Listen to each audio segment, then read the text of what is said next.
Kanye West storming out of a courtroom might sound like just another wild headline. But what happened inside that room could change everything. He showed up unannounced, dressed in all white, sat in silence. And then the witness looked up. One glance. And Kanye was gone. What was he running from? And what did she know? This isn't just another celebrity scandal. This is the part where the whole story starts to unravel. At first, it looked like a stunt. Kanye walking into Diddy's courtroom in an all-white outfit, like he was stepping into a photo shoot, not a federal trial. No hoodie. No attempt to blend in. He wanted to be seen. But nobody understood why. Not until they saw who was sitting on the witness stand. Jane Doe. Not a random name. She was the Jane. The one who'd been at the center of those freak-off parties people whisper about but never talk about out loud. She wasn't just some spectator. She had stories, receipts, names. And when her eyes locked on Kanye from across that room, something shifted. Her face said it all. She knew him. Not from headlines. Not from music. From behind the scenes. From the inside. And suddenly, Kanye's appearance didn't feel random. It felt like damage control. Kanye didn't even last 30 minutes. No comment. No warning. Just got up and walked out. Fast. Like someone who realized they were in the wrong place at the worst possible time. Some said the testimony was too graphic. Others believed something more dangerous was about to drop. And Kanye didn't want to be in the room when it did. Because Jane wasn't holding back. And word started spreading that she had more than just stories about Diddy. She had memories. Of another host. Another house. Another night that matched a familiar pattern. And suddenly, Kanye's whole courtroom stunt? It looked like a bluff that backfired. He came to intimidate. But the second she looked him in the eye, he panicked. Jane's testimony took a sharp turn. She started describing a party. Not Diddy's. This one was in Vegas. January. A private dinner for a rapper's wife. The crowd was small, exclusive. But the energy? Twisted. After dinner, they moved to a hotel suite. That's where everything changed. 7, maybe 8 men already in the room. Watching. Just watching. One woman in the center. No rules. No shame. And no names except one, Anton. A man Jane had seen before. At Diddy's parties. That's when people started putting the pieces together. Vegas. January. A rapper and his wife. All signs pointed to Kanye and Bianca. And just like that, it wasn't a vague accusation anymore. It was a timeline. Because guess who was photographed in Vegas that same weekend? Kanye and Bianca tagged, spotted, and caught by paparazzi. Same city. Same date. Same vibe. Jane wasn't describing a random night. She was describing their night. The internet did what it always does. It laughed first. Then it dug.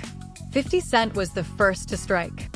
He posted a carousel, Kanye in his courtroom whites, side by side with a fake AI image of him at a freak-off, surrounded by chaos.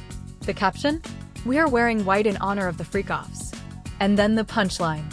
"Damn ye. Should have brought your dirty little wife with that Grammys outfit." The post went viral. Memes flew. People joked, reposted, laughed. But underneath the trolling, something else was happening. People started connecting dots. Vegas trip in January. Kanye and Bianca caught on camera that weekend. Jane's story matching the timeline exactly. This wasn't just internet gossip anymore.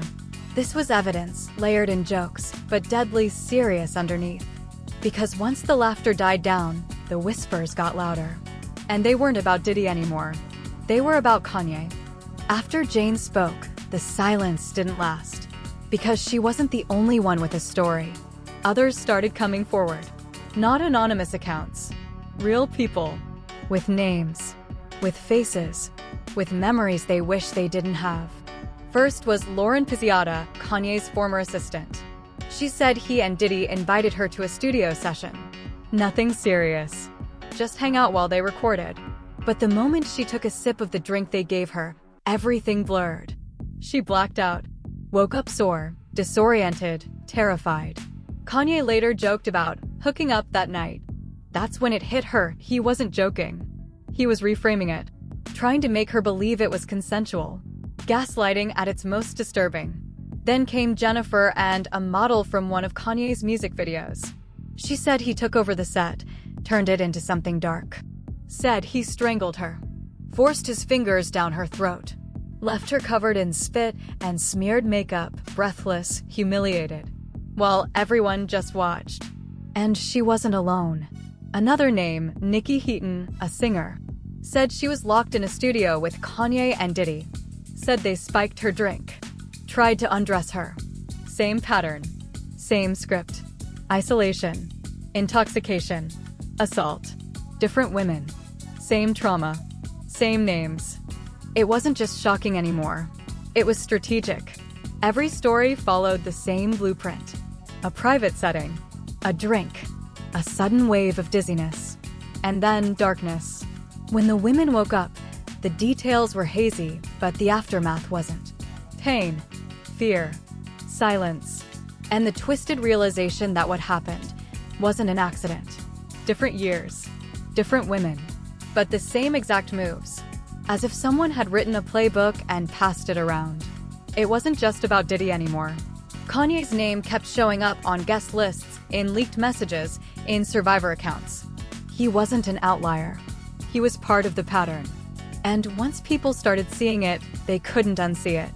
The Vegas party, the studio sessions, the same language, the same tactics, the same entitlement. This wasn't about freak-offs. This was about control. And the women who finally decided to break it. At first, people brushed it off. Another Kanye meltdown. Another headline. But looking back, his tweets weren't random. They were desperate. He started publicly defending Diddy. "Free Puff," he wrote. Then it got weirder. Begging Donald Trump to free my brother Puff. It didn't read like loyalty. It read like fear. Then came the money moves. Kanye claimed he was raising funds through his clothing line to support Diddy's son, Justin, because Diddy legally couldn't accept donations himself. But that didn't sound like charity. It sounded like hush money. Like he was trying to keep the inner circle quiet. Keep the secrets buried. By a little more silence before the dam finally broke. And the timing? Too perfect. He goes quiet for months, then suddenly reappears in court. Right when the testimony starts getting close to his name. This wasn't just public support. It was self-preservation. Because Kanye wasn't watching this trial from the sidelines. He was watching it like a man who knows. He might be next. The narrative was shifting. Kanye wasn't just showing up at these parties. According to Jane, he was hosting them. Same energy, same eerie atmosphere, same circle of men. The only thing that changed was the address. Jane's testimony about that Vegas night wasn't some vague memory. She remembered the setup, the faces, the vibe, and everything pointed back to Kanye and Bianca. That dinner? For Bianca's birthday. That suite? Booked the same night paparazzi caught them walking in. The details matched. Down to the timeline. Down to the names. And the outfit Kanye wore in court? That wasn't just a fashion choice. It mirrored the all-white aesthetic from those leaked freak-off photos. A twisted nod to something he never thought would surface. People weren't guessing anymore. They were connecting. The clues, the photos, the dates. They weren't just coincidences. Because if Jane was telling the truth, Kanye wasn't just in the room. He owned it. Behind the courtroom chaos and viral tweets, something quieter and far more dangerous was happening. The feds were watching. Not just Diddy. Kanye too. Insiders started whispering that investigations into Kanye had already begun months ago. Before Jane took the stand. Before the memes. Before Kanye's courtroom stunt. Lauren's and Jennifer's cases? Turns out, they were never truly closed. Authorities had just been waiting. Letting Diddy take the spotlight. Letting witnesses talk. Letting names slip. And now, with every new testimony, Kanye's name was echoing louder. Not in the tabloids. In legal circles. He'd been acting erratic for a reason. Those frantic tweets. That fake calm. That sudden court appearance. It wasn't performance. It was panic. Because he didn't just walk into that courtroom to be seen. He walked in trying to send a message. Trying to intimidate a witness before her words reached him. But it was too late. The feds had already heard, and they were just getting started. He walked into that courtroom like a man in control, like someone who thought his presence alone could shift the energy, silence the truth, scare her back into the shadows. But the moment Jane looked at him, it all unraveled. He didn't just get exposed. He exposed himself. All the rumors, all the whispers, all the carefully hidden chaos bubbling just beneath the surface, brought to light by one woman with nothing left to lose. And now, the mask is gone. He's not the misunderstood genius, not the visionary rebel, not the tortured artist. He's just another name in a long, rotten chain. Another man who thought fame could erase accountability. But it's different this time, because the stories match, the timelines match, the victims match.